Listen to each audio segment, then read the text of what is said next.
to paint a door. Work from the paint kettle like I've told you loads of times before, and I'm using an angled brush this time because I've actually got 25 door sides to do. So this one is nice and ergonomic, so you don't get repetitive strain injury. Nice angled brush. And I'm using decent paint. This one is green because it's got very good coverage and very good flow rate. So work from the kettle, start from the edge. This edge and this side count as the hall side. The other two edges, that one and around the other side, count as the dining room.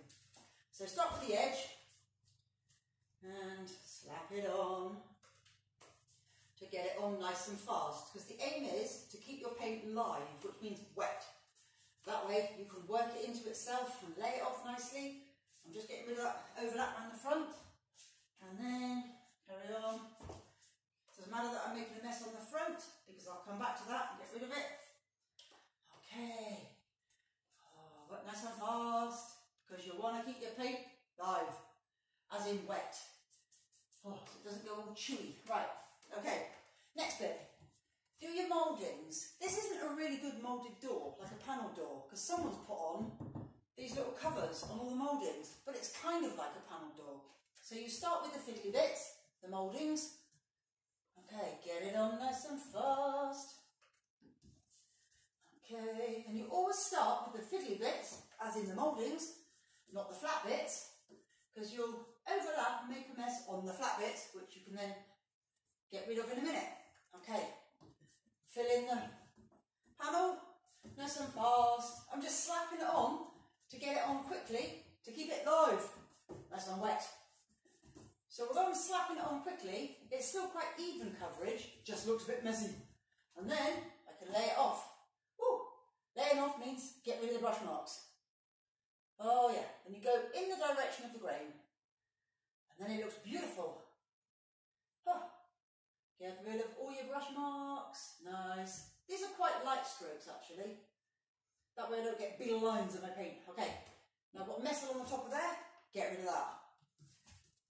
So again, working nice and fast. Get it all on. And then I've got brushy overlaps there and brushy overlaps there. And I've got all that mess there and that mess there. But now I can get rid of it because it's still live. Okay, so get the paint on nice and fast. Okay. And then it might be a bit messy, so lay it off. Laying off means getting rid of the brush marks. Start from a dry area and go back into the wet and lift out. It's like an aeroplane taking off on a runway. Woo! Whoosh, whoosh, whoosh, whoosh. Like that. Then you get rid of any brush marks. Same on this side. I've got those brushy marks there. All this big overlap here. I want to get rid of it. So get some paint on. Oh, slap it on up and down, up and down. And then go from a dry area. Woo, back into the wet and lift out to get rid of any brush marks. Woo, jolly good. Right. I've still got a mess there, but don't worry, it's still live. I can come back for that. Next bit, more mouldings. Get it on nice and fast, because what are we doing? We're keeping it live. Live. Woo, woo, woo. Yeah, slap it on fast. Just the top of the moulding, just this little area here, because I'm making a mess there, but I can get rid of that. Woo. Get rid of it. This, I'll come back to in a second. I've got a mess here and a mess here. Right, nice and fast. Get it on. Oh, nice and fast. Oh, I think you're sweating watching this. I'm sweating. It's a flipping hot day. Not as hot as it has been though. Right, mess of it there. Get rid of it.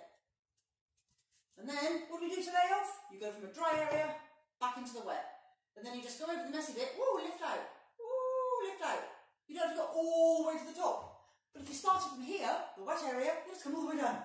And that'll get really tedious when you're at the bottom to come all the way like that. So you always start from a dry area, whoosh, back into the wet. And a bit mess there.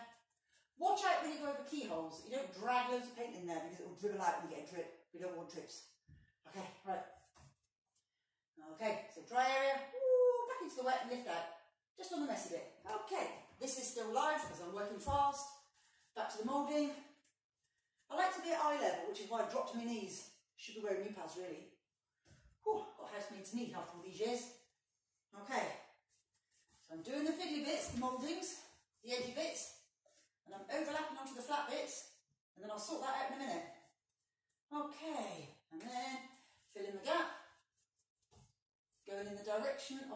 layering, so up and down. Fill in the gap. Okay. Slap it on in both directions and then lay off. Okay, next one. Do the edgy bits, the mouldings. And this is still live, so I can get rid of any brush marks there. Okay, keep going. And if you notice the speed that I load up, and that's why I work from a paint kettle, which I've told you many times before, never work straight from the tin, work from a paint kettle. And when you get good at that, you don't even have to look in your kettle. You just literally dab in, dab, dab, dab, dab, and your brush is fully loaded with the correct amount of paint. Not too much, not too little. Okay, keep on going, slap it on, fill in the gaps. Fill in the gaps, lay it off. Oh, I'll be following this. So far learning, cutting in, laying off, loading up. Lots of things to remember. Okay. Not nice and fast. I like to do a door in 5 minutes. Let me see if I can do this one in 5 minutes. Even more chatting to you. Right. Okay. Do the mouldings. Half mouldings because it's crappy panel door. It's not really a full panel door, but it's good to show you on this one. That's good enough. Okay, fill in the gaps. Fill in the gaps. Lay off. Little aeroplane. Whoosh. Right, I've got mess all down here. Come back to this one. Don't know if you've noticed, but I always work right to left. Then that way I don't ever forget where I've been. So I'll come back to the right. I'll do this side first. Play off all the messy bits.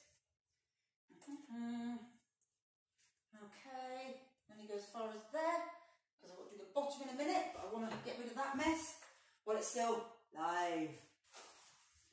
And when I'm coming to my edges, this is called herringbone. I'm coming off sideways, because if I go in a straight line, I could accidentally curl around the edge and get a big fat edge. Nobody wants fat edges. Okay, and lay off like that. Okay, over here, make sure it's right to the edges, so herringbone. You want good even coverage everywhere, no sparse bits. Okay, then the bottom. I can now get rid of all that mess along there. And the reason I didn't come all the way down the side is because right now, look, I'm making more brushy marks there. So I still have to come back this way. So I didn't want to do that all the way to the bottom, because then I'd mess it up and have to do it again. That's a waste of a few brush strokes, and I've got 25 door sides to do. That'd be a lot of brush strokes going to waste. Minimise your brush strokes.